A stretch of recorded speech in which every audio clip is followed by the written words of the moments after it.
This week's topic, how not to deadlift like a stripper.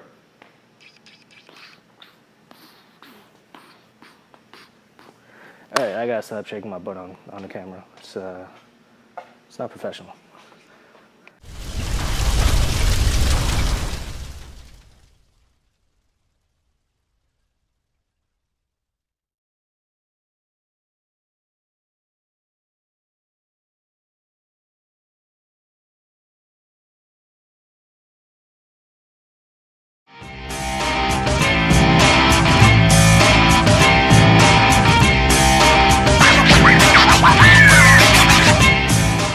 This is Tim Wang from Team Hypertrophy at the Chop Shop, and the topic for this week is the deadlift, otherwise known as just picking stuff off the floor. This is probably one of the most important, essential, foundational movements that you need to learn. It's definitely one of the movements that's going to translate to your day-to-day functions the most, especially since if you work in an office, printers run out of paper, the box is probably on the floor, if not the floor below that. Or you're at home, you've just dropped something, something's toppled over, you got to bend down and pick it up. So by practicing the deadlift, you're going to strengthen your legs, the glutes, you know, everybody just wants to get the glutes, and definitely the lower back. That way next time you have to bend down and pick up something, especially if it's heavy, like your sofa, you're going to significantly reduce your chances for injury with that. Maybe not completely, but at least some of it.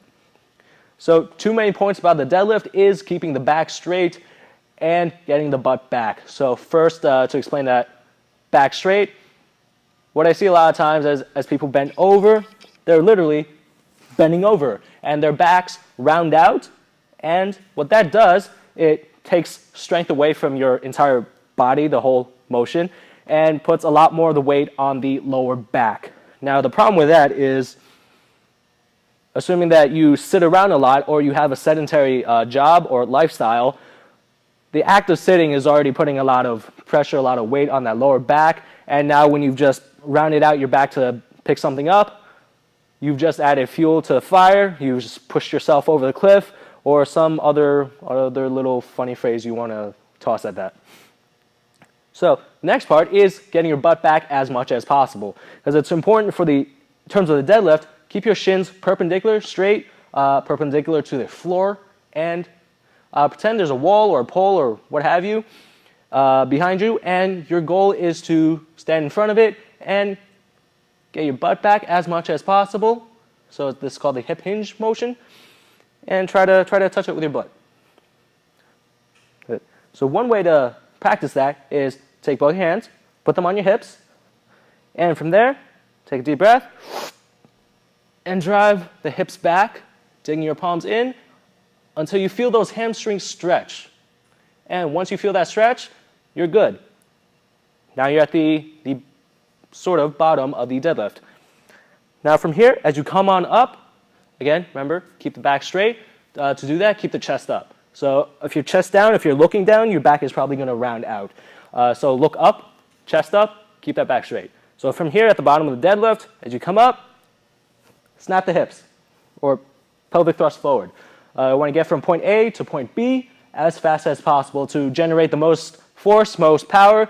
That way it makes deadlifting heavy things much easier than if you were to move much more slowly. So to progress, we're going to start with the kettlebell. If you don't have a kettlebell, maybe a dumbbell, just flip it over onto its side and somehow hold on to that. So anyway, you're going to have the kettlebell between your feet. And here, drive the hips back. Give you a side view. Hips back. Watch me stick my butt out. Good. Shins are straight. Chest is up, looking up. And from here, the whole body is going to descend on down while keeping the shins as straight as possible. And heels on the floor, of course. Heels are always on the floor. Do not come onto the balls of the feet. Here, hold on to the handles. Deep breath, and snap the hips. So one more time, from here, and bring the hips forward. Really fast, really almost violently. Good. That is the kettlebell. So after you've gotten used to that, what we can move on to is the hex bar. You'll see this at most commercial gyms. If you drop in at the chop shop, you'll definitely find one here. So I'm going to bring this on over. Good. This is convenient in that you just have to step inside of it, and the handles are right off to the side in a very nice and easy, convenient position.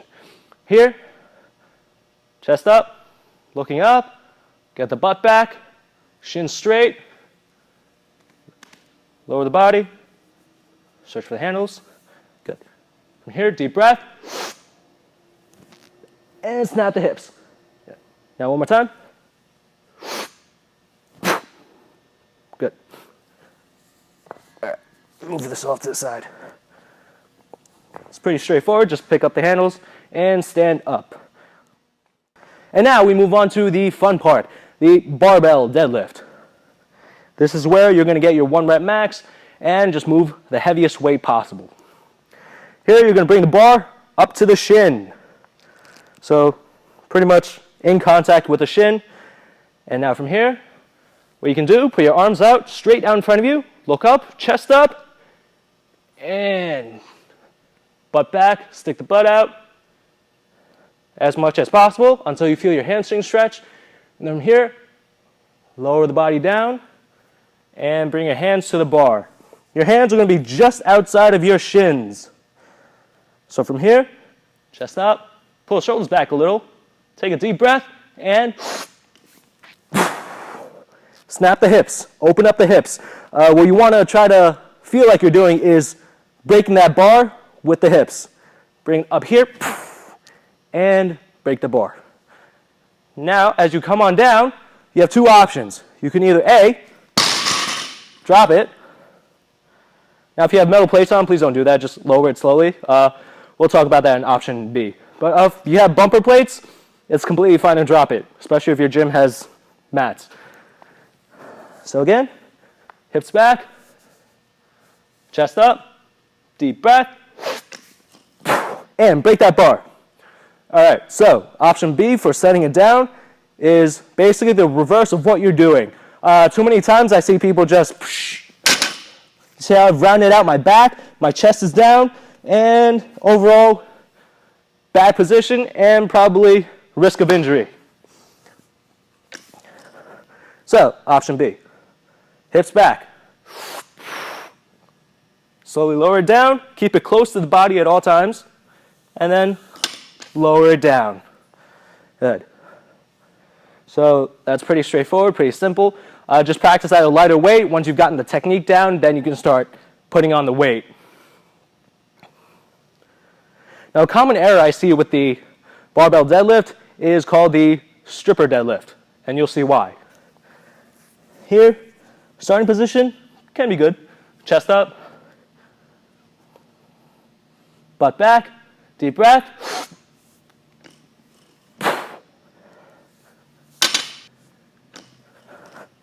Good. So, if you didn't catch that, my hips pretty much came up before the rest of my body did, and then I end up straight leg deadlifting the bar. Now the problem with that is if you raise your hips before the rest of the body, that means you're just taking away power, taking away force from your entire body.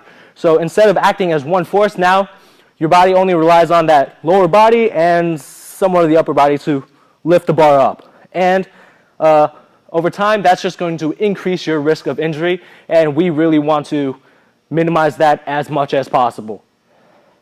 So remember, first part of your deadlift is always going to be your whole body is moving in unison. Don't let one go without the other. Chest up, butt back, shin straight, and keeping the bar close to the body. Breathe, and then break that bar. Snap those hips at the top. All right, guys, so that is the deadlift. Practice it a lot, start light, and then go heavy. If you guys have any questions, comments, feedback, please contact us, visit us at our website, chopshopstrong.com. Your feedback means a lot to us. It helps us figure out how to improve these videos and basically create more value for the time that you've invested in watching. So let us know what you think. Give us a thumbs up, share with your friends, give us your feedback. Let us know what you think. So that's pretty much it for this week. I'll see you guys next week. Tin Man out.